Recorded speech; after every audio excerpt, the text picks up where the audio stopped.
Assalamualaikum warahmatullahi wabarakatuh. Alhamdulillahirabbil alamin wa bihi nasta'in ala umuri dunya waddin wassalatu wassalamu ala asyrafil anbiya'i wal mursalin wa ala alihi wa ashabi ajma'in amma ba'd. Rabbi shrah li sadri wa yassir li amri wa hlul 'uqdatam min lisani yafqahu qawli. Para santri sekalian, marilah kita melanjutkan kembali pembacaan hadis-hadis di dalam kitab Arba'in Nawawi dengan terlebih dahulu membaca umul kitab. Mudah-mudahan dengan bacaan umul kitab apa yang kita baca dan kita kaji hari ini membawa keberkahan dan manfaat baik bagi kehidupan kita di dunia maupun akhirat. Ala hadhihi niyyah al-Fatihah. A'udzu billahi minasyaitonir rajim. Bismillahirrahmanirrahim. Alhamdulillahirabbil alamin arrahmanir rahim maliki yaumiddin. Iyyaka na'budu wa iyyaka nasta'in ihdinas siratal mustaqim siratal ladzina an'amta 'alaihim ghairil maghdubi 'alaihim waladdallin. Amin. Bismillahirrahmanirrahim. Al-haditsus sadisu asyar. Al-hadis itu hadis as-sadisu asyar yang ke-16. Jadi kita sekarang sedang membahas hadis yang ke-16 di dalam kitab Arba'in Nawawi. Bismillahirrahmanirrahim. An Abi Hurairah anna rajulan qala lin Nabi sallallahu alaihi wasallam. An Abi Hurairah, dari Abu Hurairah. Anna rajulan, sesungguhnya seorang laki-laki, qala, berkata lin Nabi, kepada Nabi sallallahu alaihi wasallam.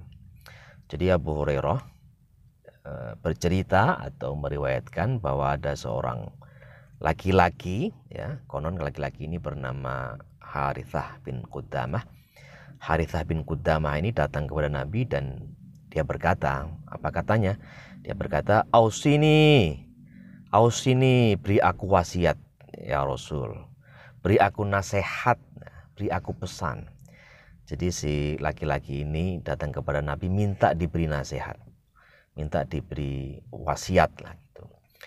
Qala, kemudian Rasul merespon atau menjawab dengan mengatakan, la taghdab, janganlah engkau marah, jangan engkau marah.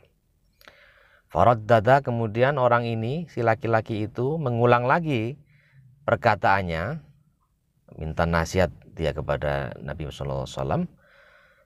Faqala, maka kemudian Rasul kembali mengatakan, Rasul bersabda, la taghdab, jangan engkau marah, gitu ya. Jadi ada orang laki-laki bertanya kepada Nabi, minta diberi nasihat. Nabi mengatakan jangan marah. Kemudian dia ulang-ulangi lagi permintaan tersebut, permohonan dia ulang-ulangi lagi. Kata faraddada itu menunjukkan bahwa pertanyaan itu atau ucapan itu diulang-ulangi lagi. Tapi kemudian Rasul tetap memberikan jawaban yang singkat tapi padat, yaitu la taghdab, jangan engkau marah.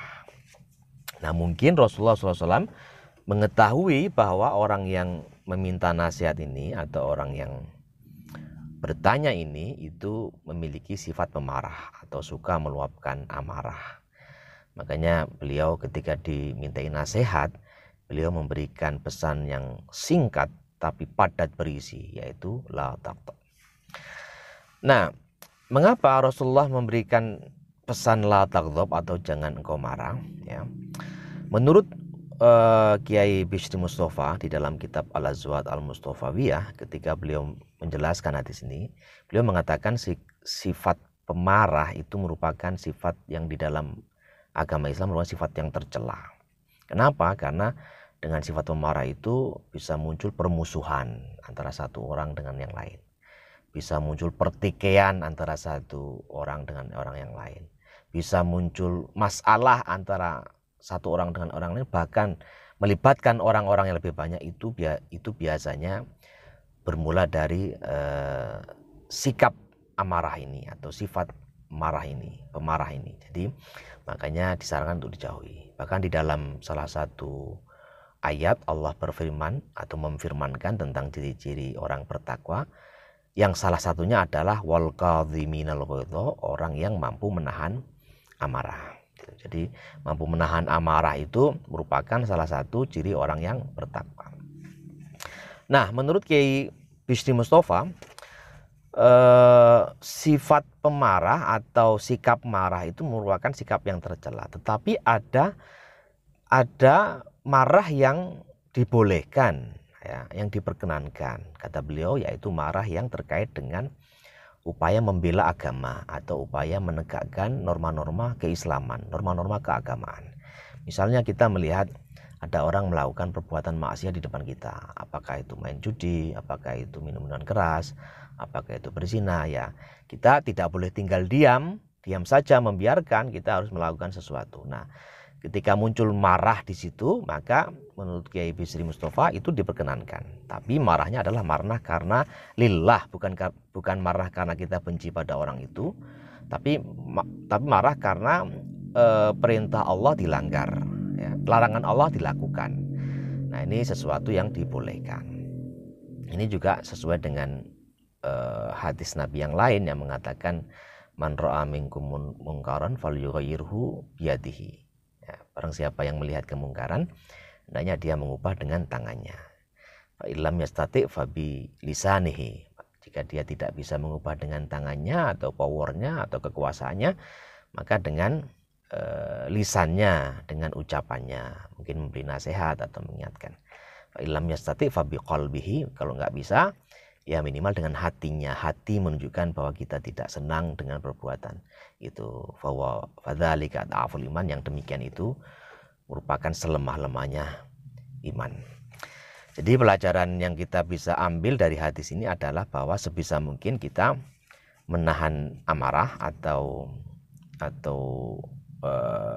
mengendalikan amarah kita jika sewaktu-waktu amarah itu muncul. Amarah itu merupakan sifat yang manusiawi, tetapi mengendalikannya atau menahannya itu merupakan ajaran Islam yang diperintahkan dan diwariskan oleh Rasulullah SAW.